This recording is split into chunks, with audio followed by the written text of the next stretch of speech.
কে বলছেন ইস্তাগফির লাকুম, আপনি ক্ষমা প্রার্থনা করেন, আওলা তাস্তাগফির লাকুম, আর ক্ষমা প্রার্থনা নাই বা করেন, ইনতাস্তাগফির লাকুম ৭০ মাররাতান, আপনি যদি মুনাফিকদের জন্য একবার দুইবার নয় ৭০ বার যদি আপনি ক্ষমা প্রার্থনা করেন, ফালান ইয়াগফিরাল্লাহু লাকুম, তারপরেও আমি আল্লাহ মুনাফিকদের ক্ষমা করব না। পৃথিবীর এত ভয়ঙ্কর পাপী, তার নাম মুনাফিক।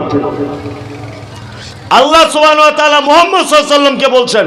ইস্তাগফির লাহুম, আপনি ক্ষমা চান, আওলা তাস্তাগফির লাহুম, ক্ষমা নাই বা চান, ইন তাস্তাগফির লাহুম ৭০ মাররাতান, আপনি যদি মুনাফিকদের জন্য দিনে ৭০ বার করে যদি ক্ষমা প্রার্থনা করেন, আল্লাহ বলছেন ফালা ইয়াগফির আল্লাহু লাহুম, তারপরে আমি মুনাফিকদের কোশ্চিন কালো ক্ষমা করব না।